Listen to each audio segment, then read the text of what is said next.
కవితకు కవిత రాసిన లేఖపై డీకే అరుణ సంచలన వ్యాఖ్యలు. రేవంత్ రెడ్డితో కవితకు వ్యాపార సంబంధాలున్నాయని ఆరోపణ.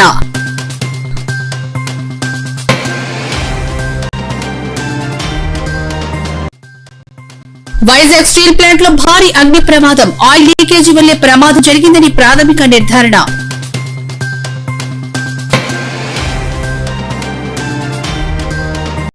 దేశంలో మళ్లీ కరోనా అలజడి. పలు రాష్ట్రాల్లో పెరుగుతున్న కేసులు. మెట్రో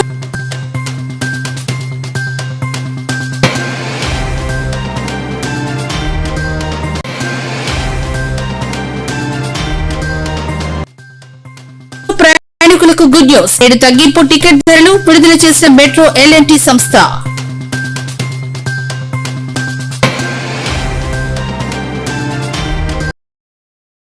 తెలంగాణ రాజకీయాల్లో బీఆర్ఎస్ అధినేత కేసీఆర్ కు ఆయన కూతురు ఎమ్మెల్సీ కల్వకుంట్ల కవిత రాసినట్లుగా ప్రచారంలో ఉన్న ఓ లేఖ తీవ్ర దుమారం రేపుతోంది. ఈ లేఖ వ్యవహారంపై బీజేపీ జాతీయ ఉపాధ్యక్షురాలు ఎంపీ డీకే అరుణ తీవ్ర స్థాయిలో స్పందించారు. అసలు కవితే ఈ లేఖ రాశారా లేక ఆమె పేరుతో వేరే వాళ్లు దీన్ని బయటకు వదిలారా అనే అనుమానాలున్నాయని ఆమె అన్నారు. ఈ లేఖ విడుదల వెనుక కాంగ్రెస్ పార్టీ పాత్ర కూడా ఉండొచ్చని డీకే అరుణ అనుమానం వ్యక్తం చేశారు.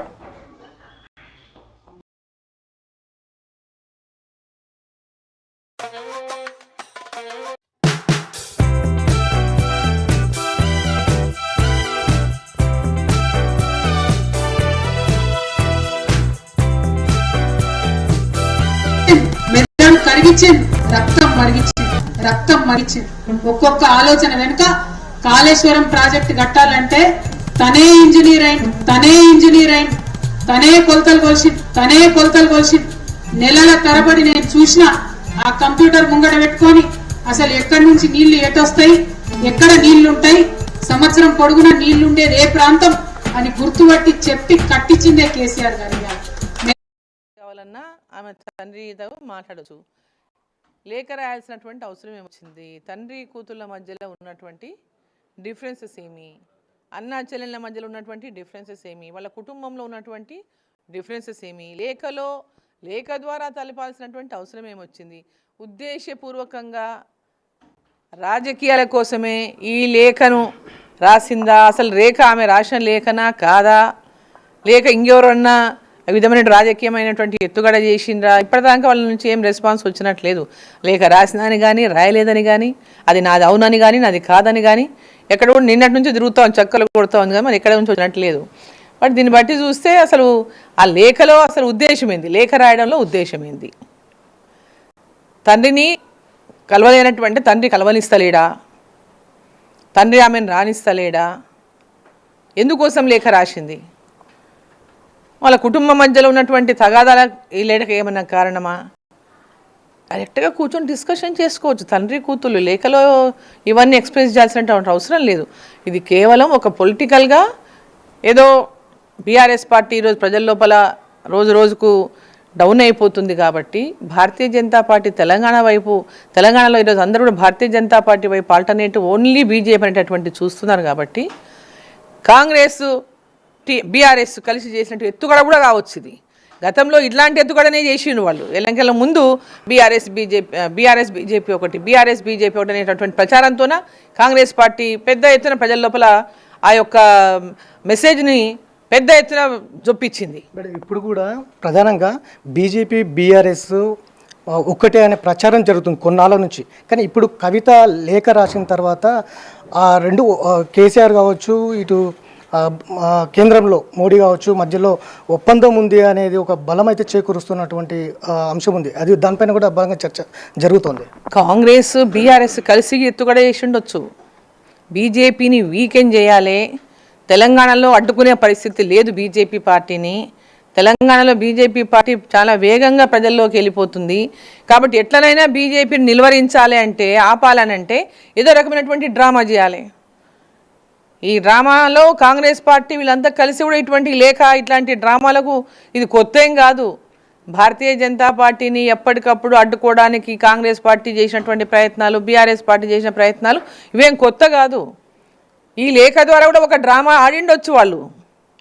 భారతీయ జనతా పార్టీ మళ్ళీ బీఆర్ఎస్ కలుస్తుందేమో అనుమానం ఒక కూతురు వ్యక్తం చేయడం అంటే ఒక అనుమానం, అంటే అంత అవసరమే వచ్చింది ఇప్పుడు ఇక్కడ.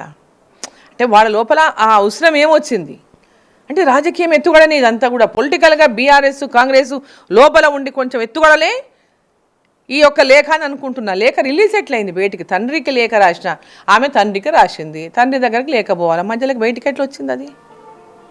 తండ్రి కూతుల మధ్యలో అంటే తండ్రికి ఆ లేఖ కూడా తండ్రికి పోక బయట తీసుకొచ్చిండ్రా, లేక ఉద్దేశపూర్వకంగానే ఎవరో రాసి రిలీజ్ చేసిండ్రా?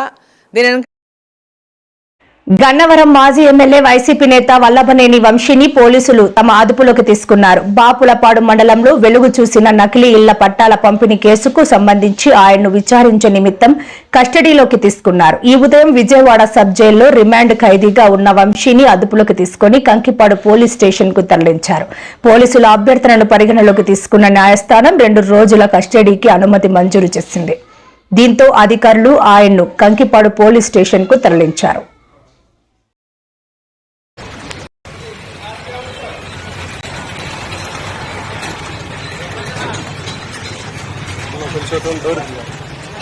గన్నవరంలో ఒక పిల్ల సైకో ఉన్నాడు. కబద్దారు గుర్తుపెట్టుకోండి.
వైసీపీ అధినేత జగన్ పై వైఎస్ షర్మిల తీవ్రస్థాయిలో విమర్శలు గుప్పించారు. మద్యం కేసులో తాను నిర్దోషినని చెబుతున్న జగన్ తన తండ్రి దివంగత వైఎస్ రాజశేఖర రెడ్డి గారిలా తప్పుంటే ఉరితీయండి అని ధైర్యంగా ఎందుకు ప్రకటించడం లేదని ఆమె సూటిగా ప్రశ్నించారు. ఏ విచారణకైనా సిద్ధమని చెప్పలేని పరిస్థితుల్లోనే జగన్ ఉన్నారని షర్మిల ఆరోపించారు. మీరు నిజంగా నిర్దోషి అయితే మీ తండ్రి రాజశేఖర రెడ్డి గారిలా నా తప్పుంటే నన్ను ఉరితీయండి అని ఎందుకు చెప్పలేకపోతున్నారు అని ప్రశ్నించారు. వ్యత్యాసం ఒకటే, నీకు నోరు పెద్దది, జగన్మోహన్ రెడ్డికి నోరు చిన్నది. నువ్వు అబద్ధాన్ని నిజం చేసి నమ్మించగలుగుతావు, జగన్మోహన్ రెడ్డి నిజాన్ని కూడా నమ్మించలేని పరిస్థితుల్లో ఉన్నాడు. 10 సార్లు చెప్పుకోలేడు పాపం. ఆయన ఏమైనా మాట్లాడితే మనం మంచి చేస్తాము, ప్రజలు గుర్తిస్తారు, పైన దేవుడు ఉన్నాడు, కింద ప్రజలు ఉన్నారు. మధ్యలో చంద్రబాబు నాయుడు ఉండేవాడు కనుక్కోలేను పాపం. మధ్యలో ఇంకొకడు ఉన్నాడు, పైన దేవుడు ఉంటే కింద ప్రజలు ఉంటే మధ్యలో బాబు ఉన్నాడు. నందిని పందిని నందిని చేసేవాడు. అది మా జగన్ తెలియక మేమందరం శంఖన ఆగిపోయినాం. మా జగన్ మంచితనం వల్లనే మేము ఇట్లా అయిపోయినాం. మేము మా జగనే కన్నా చంద్రబాబు నాయుడు మాదిరి షెడ్యూడ్ ఏంటి, ఇట్లా అబద్ధాలు చెప్పగలిగిన మనిషి ఏంటి, సంస్కరణ దిశ కాకుండా ప్రజల యొక్క వ్యసనాన్ని బలహీనతను ఆసరాగా చేసుకునేవాడేంటి, పవర్ కోసం డబ్బు కోసమే ప్రాకులాడేవాడేంటి. మేము మళ్ళీ పవర్లో ఉండింది. ఈరోజు వేధింపులకు మేము గురి అయ్యేటోళ్ళం కాదు. 100% చెప్పగలుగుతానా. జగన్ మంచితనమే, జగన్ ప్రజాహితం కోరడమే, జగన్ సంస్కరణపై ప్రయాణం చేయడమే. నాడు నేడు మన బడి సంస్కరణ కాదా? సచివాలయాల సంస్కరణ కాదా? గ్రామ వాలంటరీ వ్యవస్థ కాదా? రైతు భరోసా కేంద్రాలతో రైతులకు సలహాలు ఇచ్చి ఎరువులు మందులు ఊళ్ళల్లో పల్లెల్లో పంచినది సంస్కరణ కాదా? ఇంటింటికి డాక్టర్లు పంపించినాడు సంస్కరణ కాదా? నీకు కావాల్సిన బర్త్ డెత్ సర్టిఫికేట్ ఎంఆర్ దగ్గర దొరకాల్సినవి నీ ఇంటికి వచ్చి ఇచ్చినారు సంస్కరణ కాదా? ఆరోగ్యశ్రీలో వేల జబ్బులను సమకూర్చినాడు సంస్కరణ కాదా? స్కూళ్ళల్లో ఇంగ్లీష్ మీడియం ప్రవేశపెట్టాడు, సెంట్రల్ సిలబస్ తీసుకొచ్చినాడు, డిజిటల్ ఎడ్యుకేషన్ తీసుకొచ్చినాడు, వైద్య పరీక్షలు చేయించినాడు సంస్కరణ కాదా? సంస్కరణకు మారిపోయారు జగన్. మార్పు తీసుకొచ్చేదానికి కంకణబద్ధుడైన వాడు జగన్. చంద్రబాబు నాయుడు పాత చింతకాయ పంచడి, అదే రోలేసి దంచి అదే సిన్నెట్టే అదే పరిపాలన చేతగాలే, ప్రజలను మెప్పించలే, ఇచ్చిన హామీలు నెరవేర్చాలి. 6 పథకాలను అమలుపరచలేని చంద్రబాబు నాయుడు 60 కేసులు పెట్టగలిగినాడు, 60 మందిని జైలు పంపించగలిగినాడు. ఇచ్చిన 6 పథకాలను అమలుపరచడానికి చేతగాలే ఆయనకు, కానీ 60 మందిని జైలు పంపించినాడు. ఇప్పటికీ ఇంకా 4 ఏళ్ళు ఉంది, ఇంకా 600 మందిని పంపిస్తాడు. ఈ 6 పథకాల మటుకు అట్టే ఉంటాయి, అవి మటుకు జరగవు. డైవర్షన్ పాలిటిక్స్, నీ అసమర్థత పరిపాలనను కప్పిపుచ్చుకునేదానికి ఏదో ఒకటి తెరపైకి తీసుకురావాలా, ఏదో ఒకటి అవినీతి తీసుకురావాలా, ఎవరినో ఒకరిని జైలుకి పంపాలా, కక్ష సాధించుకోవాలా. 24 గంటలు ఇదే తతంగమే ఈ రాష్ట్రంలో ఏం తప్ప మరొకటైతే ఈ రాష్ట్రంలో జరుగుతుండే దాఖలాలైతే నాకు తెలిసి. లిక్కర్ మాఫియా జరిగింది అని మీ మీద ఆరోపణలు ఉన్నాయి. మరి అలాంటప్పుడు ముఖ్యమంత్రిగా మీరు ఎలా వ్యవహరించాలి? రాజశేఖర్ రెడ్డి గారు అయితే ముఖ్యమంత్రిగా ఉన్నప్పుడు లేనప్పుడు కూడా ఎంతో హుందాగా ఆయన మీద ఏదైనా ఆరోపణలు వస్తే మీకు కావాల్సిన ఎంక్వైరీ వేసుకోండి. Even on the floor of the house I remember నాన్నగారికి చెప్పారు, రాజశేఖర్ రెడ్డి గారు అన్నారు, మీకు కావాల్సిన ఎంక్వైరీ మీరు వేసుకోండి, సిబిఐ ఎంక్వైరీ వేసుకోండి, నా తప్పు ఉంటే నన్ను ఉరి తీయండి అని కూడా అన్నాడు రాజశేఖర్ రెడ్డి గారు. నా తప్పు ఉంటే నన్ను ఉరి తీయండి అని కూడా అన్నాడు రాజశేఖర్ రెడ్డి గారు. మరి జగన్మోహన్ రెడ్డి గారు కూడా మీ ఏ తప్పు లేకపోతే మీరు ఎందుకు మాట్లాడలేకపోతున్నారు? మీరు వెళ్ళండి, అసెంబ్లీకి వెళ్ళండి, on the floor of the house on record చెప్పండి, ఏ ఎంక్వైరీ కావాలంటే ఆ ఎంక్వైరీ వేసుకోండి. మీరు సిబిఐని పిలుస్తారా లేకపోతే సిట్టింగ్ జడ్జితో చేపిస్తారా? మీరు ఏ ఎంక్వైరీ కావాలంటే ఆ ఎంక్వైరీ వేసుకోండి, నా తప్పు లేకపోతే నన్ను ఉరి తీయండి అని మీరు అనలేకపోతున్నారు అంటేనే మీరు దోషి అని ప్రజలకు అర్థమవుతుంది. విశాఖ స్టీల్ ప్లాంట్ లో ఈ ఉదయం భారీ అగ్ని ప్రమాదం సంభవించింది. ప్లాంట్ లోని స్టీల్ మెల్టింగ్ స్టేషన్ 2, SMS 2 విభాగంలో ఒక్కసారిగా మంటలు చెలరేగాయి. దీంతో అక్కడ దట్టమైన పొగలు అలముకున్నాయి. ప్లాంట్ వర్గాల సమాచారం ప్రకారం SMS 2లోని ఒక పైప్ లైన్ దెబ్బతినడంతో ఆయిల్ లీక్ అయి మంటలు వ్యాపించాయి. ఈ ఘటనలో ఎలాంటి ప్రాణ నష్టం జరగకపోవడంతో అంతా ఊపిరి పీల్చుకున్నారు. అయితే భారీగా ఆస్తి నష్టం జరిగినట్లు ప్రాథమికంగా అంచనా వేస్తున్నారు. ప్రమాద తీవ్రత, నష్టంపై పూర్తి వివరాలు తెలియాల్సి ఉంది.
రాష్ట్రాల ప్రజలకు ఐఎండీ హైదరాబాద్ వాతావరణ కేంద్రం చల్లటి వార్త అందించాయి. రానున్న కొద్ది రోజుల్లో తెలంగాణ, ఆంధ్రప్రదేశ్ రాష్ట్రాల్లో విస్తారంగా వర్షాలు కురిసే అవకాశాలున్నాయని స్పష్టం చేశాయి.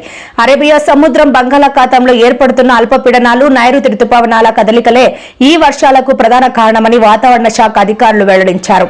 ఈ అల్పపీడనాలు, రుతుపవనాల కదలికల నేపథ్యంలో ప్రజలు అప్రమత్తంగా ఉండాలని, అవసరమైన జాగ్రత్తలు తీసుకోవాలని అధికారులు సూచించారు.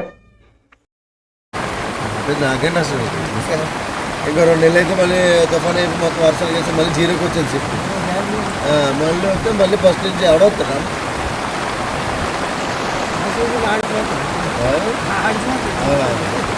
వాళ్ళు ఎవరు తింటుంది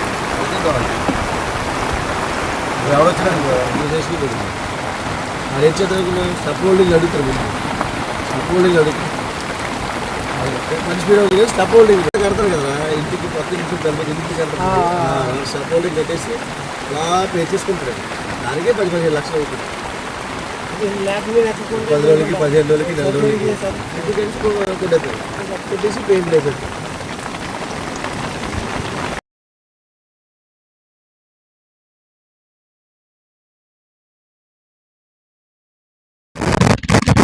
విస్తారంగా వర్షాలు పడతాయి. దాని ప్రభావంతో 1-2 చోట్ల భారీ వర్షాలు కూడా పడే అవకాశాలు ఉన్నాయి. భారీ వర్ష సూచన ఉన్న జిల్లాలు వెస్ట్ గోదావరి, ఏలూరు, కృష్ణా, గుంటూరు, బాపట్ల, ప్రకాశం, నెల్లూరు. ఈ జిల్లాల్లో భారీ వర్షపాతం నమోదయ్యే అవకాశం ఉంది. అదేవిధంగా గాలులు 35 నుండి 45 కిలోమీటర్ల వేగంతో, గస్టింగ్ టు 55 కిలోమీటర్ల వేగంతో కోస్తా వెంబడి వీచే అవకాశం ఉంది. ఫిషర్మెన్కి వార్నింగ్స్ ఏం లేవు, కానీ జాగ్రత్తగా ఉండమని వాళ్ళని హెచ్చరిస్తున్నాము. మాజీ ముఖ్యమంత్రి జగన్మోహన్ రెడ్డి ఇవాళ మీడియా ముందుకు వచ్చి చేసిన ఆరోపణలపై సోమిరెడ్డి చంద్రమోహన్ రెడ్డి జగన్ కు బహిరంగ సవాల్ విసిరారు. ఉర్సా సంస్థకు రూపాయికే భూములు కేటాయించామని నిరూపిస్తే తాను ఎమ్మెల్యే పదవికి రాజీనామా చేస్తానని, లేదంటే అబద్దాలు ప్రచారం చేస్తున్న జగన్ తన ఎమ్మెల్యే పదవికి రాజీనామా చేయాలని డిమాండ్ చేశారు.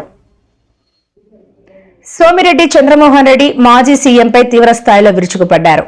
జగన్ మాట్లాడిన ప్రతి మాట అబద్దమని, రాష్ట్ర అభివృద్ధిపై ఆయన చేస్తున్న ఆరోపణల్లో నిజం లేదని ఆరోపించారు.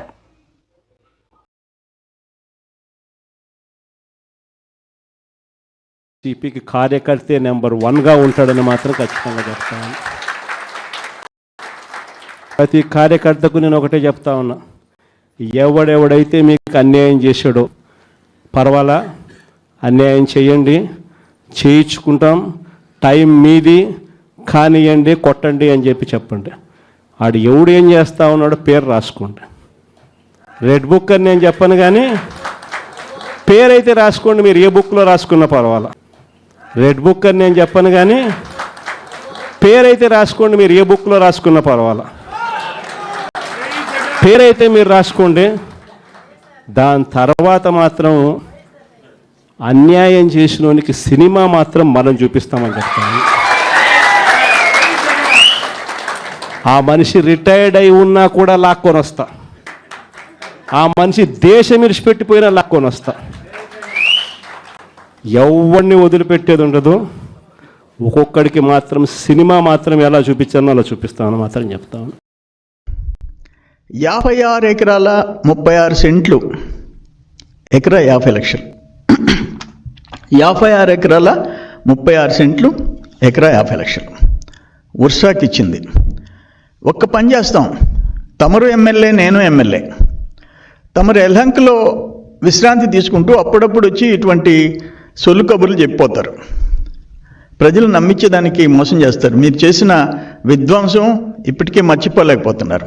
నేను ఒకటే అడుగుతున్నా, నేను తమరిని, ఇది కన్నా రూపాయికి ఇచ్చుంటే, ఇడ్లీ వడ రేటుకి ఇచ్చుంటే నేను రాజీనామా చేస్తా. సర్వేపల్లి నుంచి వచ్చి ఇక్కడికి వచ్చి రాజీనామా చేస్తా. తమరు ఎల్హంక నుంచి వచ్చి పులివెందులకు రాజీనామా చేయండి. పులివెందుల ఎమ్మెల్యేగా, నేను సర్వేపల్లి ఎమ్మెల్యేగా రాజీనామా చేస్తా. ప్రిపేర్ అవుతాం, ప్రజల తీర్పుకు కూడా ప్రిపేర్ అవుతాం.